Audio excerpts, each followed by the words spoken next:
السلام عليكم ورحمة الله وبركاته.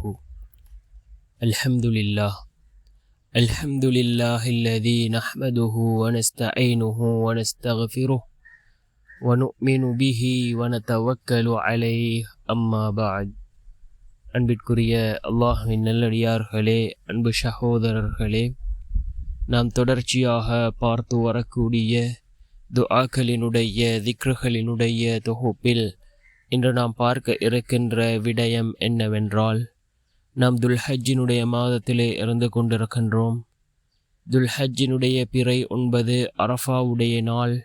நாம் செய்ய வேண்டிய அமல்கள், நாம் ஓத வேண்டிய துஆக்கள், அதனுடைய சிறப்புகள் என்பவற்றை நாம் இன்றைய வீடியோவில் பார்க்கலாம்.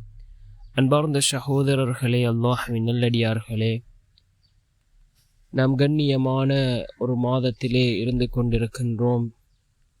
இஸ்லாமிய மாதங்களில் இறுதி மாதமாகிய துல்ஹஜ்ஜினுடைய மாதத்தின் முதல் 10 நாட்களிலே இருந்து கொண்டிருக்கின்றோம். இந்த முதல் 10 நாட்களுக்கும் ரசூலுல்லாஹி ஸல்லல்லாஹு அலைஹி வஸல்லம் அவர்கள் பல சிறப்புகளை கூறியிருக்கிறார்கள்.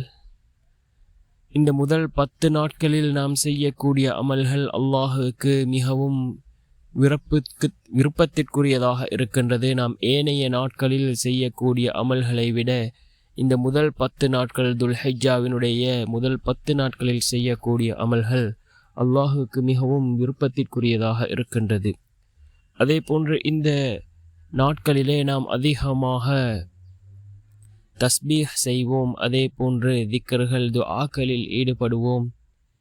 துல்ஹஜ்ஜினுடைய 9வது நாள் அரஃபாவுடைய நாளாக இருந்து கொண்டிருக்கின்றது. இந்த அரஃபாவுடைய நாளின் சிறப்புகள் என்னவென்றால், அல்லாஹ் ஜல்ல சுப்ஹானஹு வ தஆலா நரகத்திலிருந்து அதிகமான மக்களை அல்லாஹ் விடுதலை செய்கின்றான். அதே போன்று துஆக்கள் கபூலாக கூடிய நாள் இந்த அரஃபாவுடைய நாளாக இருந்து கொண்டிருக்கின்றது. அதே போன்று யார் இந்த அரஃபாவுடைய நாளிலே நோன்பு நோக்கிறாரோ அவருடைய முந்தைய ஒரு வருடத்தின் பாவத்தையும் பிந்தைய ஒரு வருடத்தினுடைய பாவத்தையும் அல்லாஹ் மன்னிக்கின்றான். இவ்வாறு ஏராளமான சிறப்புகள் இந்த அரஃபாவுடைய நாளுக்கு இருந்து கொண்டிருக்கின்றது. நபி ஸல்லல்லாஹு அலைஹி வஸல்லம் அவர்கள் இந்த அரஃபாவுடைய நோன்பின் சிறப்புகளை பற்றி பல ஹதீஸ்களை அறிவிப்பு செய்திருக்கிறார்கள்.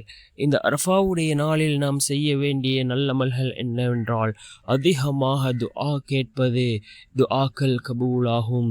திக்ர், தஸ்பீஹ், தஹ்லீல் ஓதுவது, அதிகமாக ஸலவாத் கூறுவது, குர்ஆன் ஓதுவது, நோன்பு நோட்பது, இவ்வாறு பல சிறப்புகள், பல அமல்கள் இருக்கின்றது.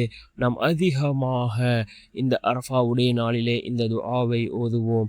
லா இலாஹ இல்லல்லாஹ் வஹ்தஹு லா ஷரீக லஹ் லஹுல் முல்கு வ லஹுல் ஹம்து வ ஹுவ அலா குல்லி ஷைஇன் கதீர். லா இலாஹ இல்லல்லாஹ் வஹ்தஹு லா ஷரீக லஹு லஹுல் முல்கு வ லஹுல் ஹம்து வ ஹுவ அலா குல்லி ஷைஇன் கதீர். அல்லாஹ்வை தவிர வணக்கத்திற்குரியவன் வேறு யாரும் இல்லை, அவனுக்கு இணை இல்லை. எல்லா ஆட்சியும் புகழும் அவனுக்கே உரியது, அவன் அனைத்திற்கும் வல்லவன் என்ற இந்த துஆவை அதிகமாக ஓதுவோம்.